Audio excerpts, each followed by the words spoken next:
Good morning. This is Hi. Andy from Two Gray Beards. Nick is wearing his gray beard. Yes. So, what happened this week, Nick?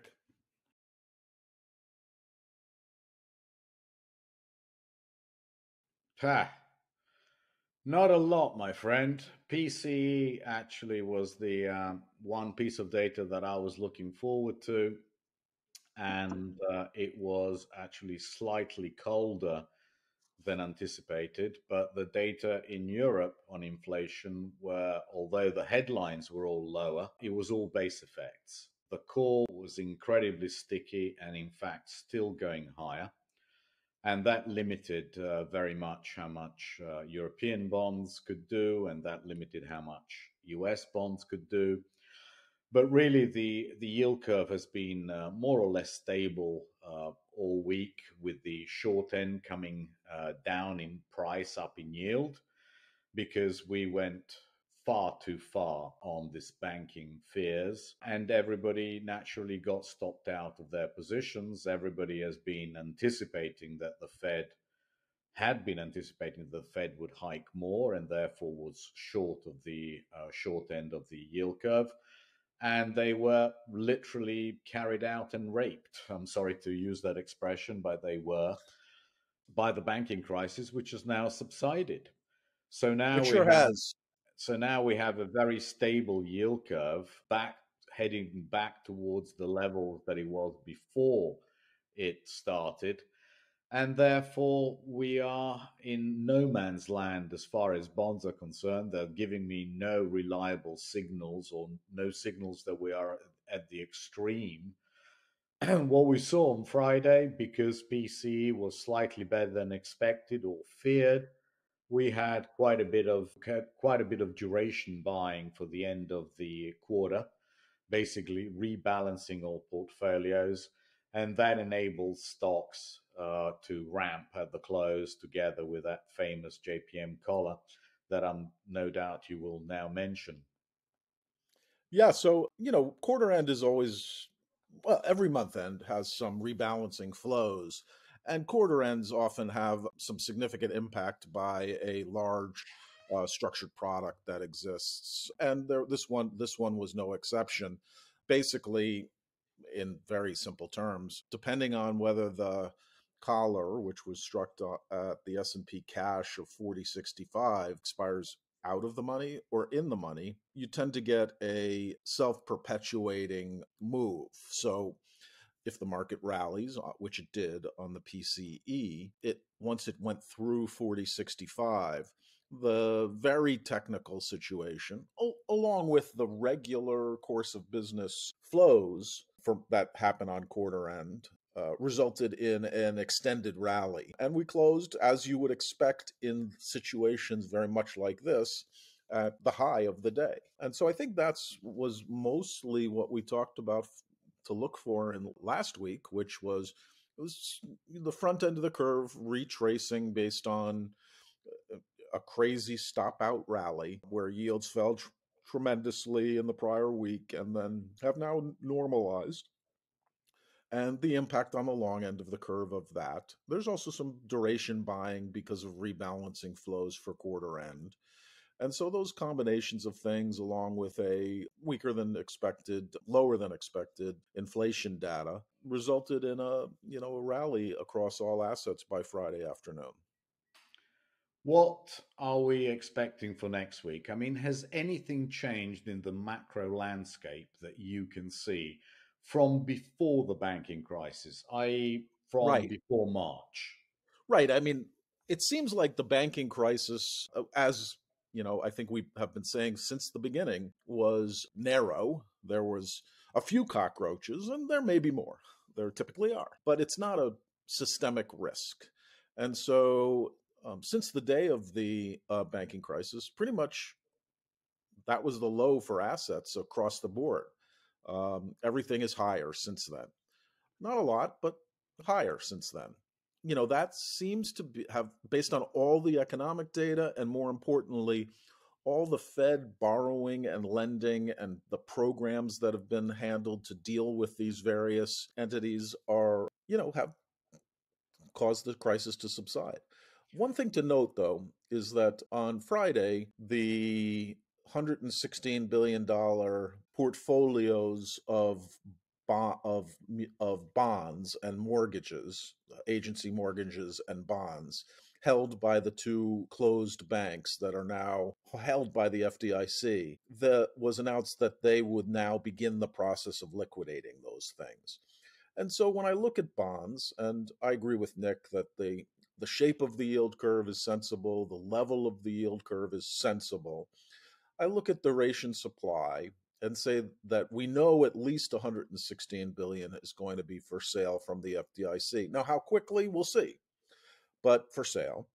And though this has probably started, within days of the first crisis, the beginning of the crisis, so in mid-March, other banks who are now expecting significantly closer supervision and legitimate regulatory changes are looking at their portfolio and have been selling and probably have some more, we don't know, more bonds for sale. So I do mention that because that's something to look for, to how quickly the banks deleverage their treasury holdings.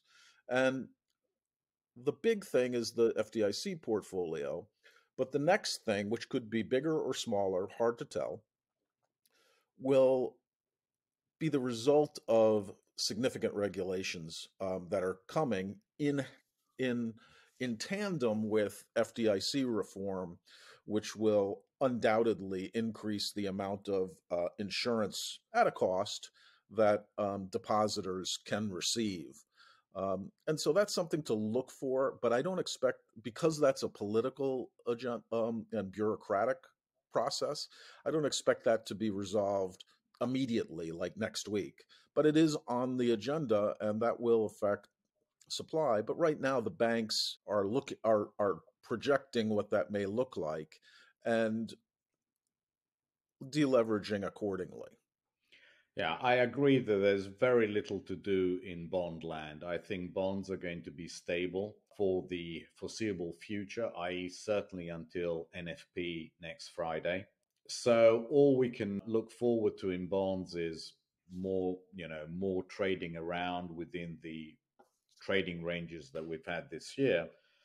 But I am a firm believer that the only way the Fed will stop hiking rates is if unemployment starts ticking up. This Friday's NFP and the next one, of course, for next month before the next FOMC meeting are going to be very key as to the forward path of interest rates.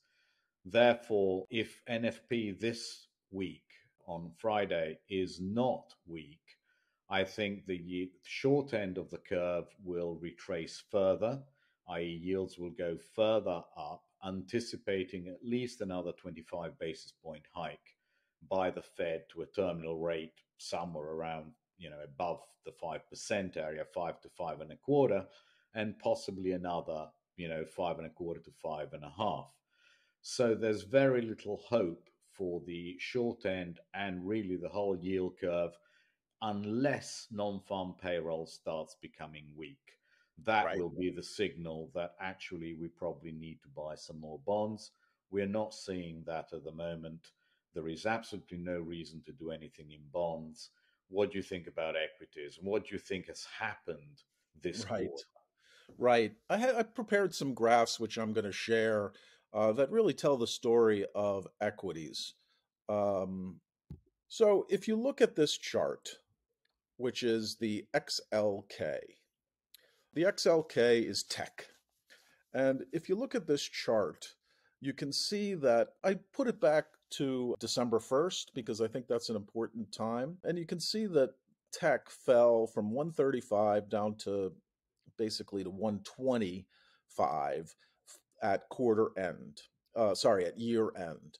And that's been fairly clear that there was meaningful tax related selling that happened in December in big tech. And, you had a big sell off. You had an 8 or 9% sell off.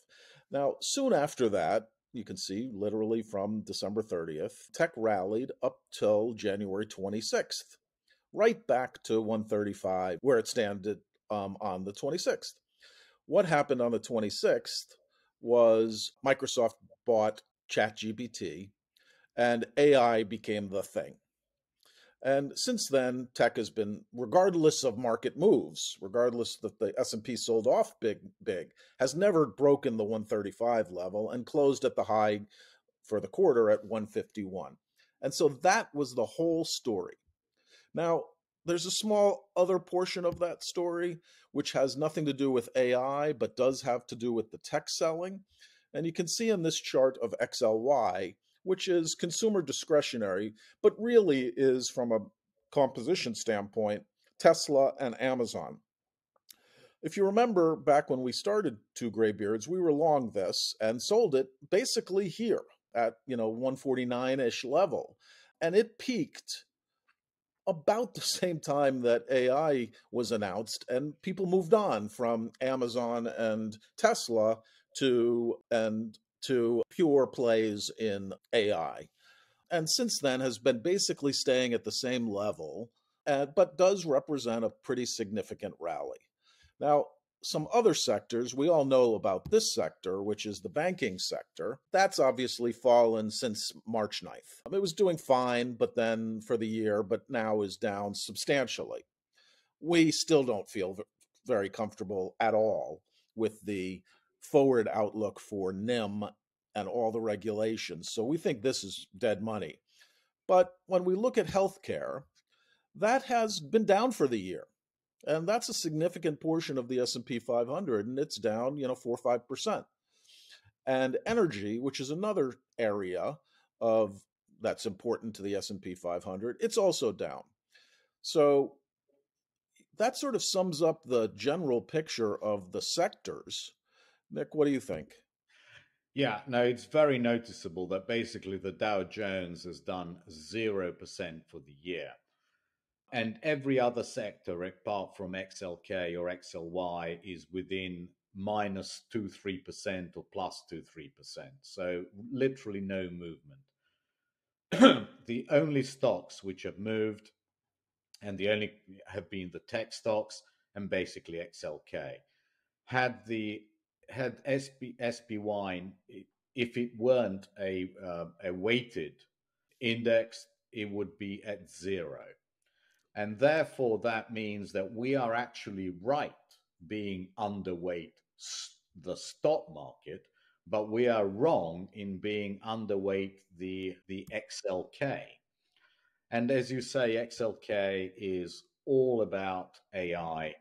And really, who knows whether AI is going to be this wonderful thing that everybody thinks or is just a meme stock. It's certainly trading like a meme stock. Everybody's piling in. Nobody wants to miss it. But this could be, as you said, possibly Druckenmiller in 2000 when he bought the top in the NASDAQ and then he proceeded to fall 80-90%.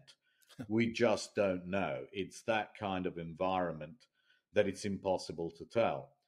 The trader in me says this is likely to last quite a while, certainly for a few more weeks and months. And therefore, there's no point in fighting it. I like the idea of buying the stocks that have been beaten down because at some stage they will mean revert, like XLV. I think the political story there is almost dead. And XLE, I also like because I think the energy component, of which we are actually underweight because we are underweight commodities, could do significantly better in the second part of the year. So I do like buying XLV and XLE, and we have to have some participation XLK, I think. And I don't know what you think about that. Yeah, I just wanted to. So I agree with the sentiment on and the views on the underperforming stocks and why our portfolio owns what it owns, which is we aren't chasing AI and are not long a lot of equities because, frankly, they haven't performed absent this very narrow sector. I do want to show one more chart, and that's Nick mentioned the relative performance of equal weighted S&P versus the SPX, which is large, is market cap and thus heavy long tech stocks, the big tech stocks. And as you can see in this chart, something changed regarding tech. You can look back and say something changed regarding tech to AI, but something really changed since the banking crisis. Since the banking crisis, the outperformance of the S&P versus the S&P equal weighted has been massive. Now, will that continue? This is the conversation we're having. Is XLK a buy here or a sell?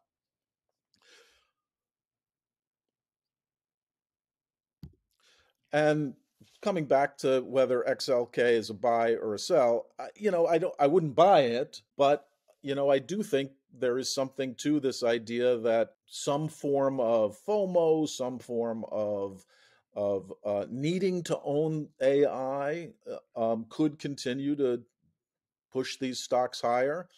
I would think selling puts would be the right play in case, so that we can commit to buying the dip on some of these things and getting paid for that. I think let's recap what we've said. We've said bonds are going nowhere until NFP gives us a signal whether the Fed can stop hiking or not. That is very important, and we will know that on Friday. We have said that equities are doing nothing apart from one very narrow sector, which is in its own FOMO world and therefore going higher. We've said that we have some significant underperformance, which we think is going to end in energy and in healthcare. These are very good themes, I think, for our viewers to get their heads around. And I will address all of these in the segment I will do then now about what our orders are for next week. Perfect. Thanks for watching. Thank you. And turning over to Nick. Let's have a look at what is in the Excel sheet this week. I have updated our levels, and here are our exact allocations. Everything, of course, is included in the broker statement, which is uploaded, and you can also click there and get it. The chart pack is also updated. I've added XLE, XLV, and XLK that we are trading and thinking about these orders. So in XLV, we will be buying 65 shares. In XLE, we'll be buying 100 shares. That is approximately $8,000 per position. And in XLK, we are selling a April 28 put struck at 145. That is because I think that since we are going over non-farm payroll and CPI, we might as well go all the way to the end of the month. And we will be doing that order basically on the open on Monday. All others are limit orders. That means that we are leaving the orders at those levels. If you have a look in the chart pack again, this will indicate to you why those levels. We think those levels are important, and we're going to be patient because we don't think the market is going to run away, but will eventually, over the course of next week, fill us. If not, we will come back to you next Saturday, and we will discuss what to do instead. Finally, I've updated and inserted the monthly performance just so that you know that it is here, so you can see how we are performing each and every month. I think the market will come back some, and I think we will be able to fill these orders over the course of next week. And in any case, non-farm payroll will decide where we go from now on, because as we discussed during the episode, without unemployment starting to tick up, there is no way the Fed is going to stop hiking or at worst, keep on keep the level of interest rates where they currently are. The odds of the Fed easing in the next 6 months are very low unless something else breaks. But first of all, they have to stop hiking, and that is only going to happen if unemployment starts ticking up together with inflation coming down. Inflation is coming down, but the core is very sticky still. It's only headline inflation that's coming down, much like in Europe. So being patient, we think, will pay.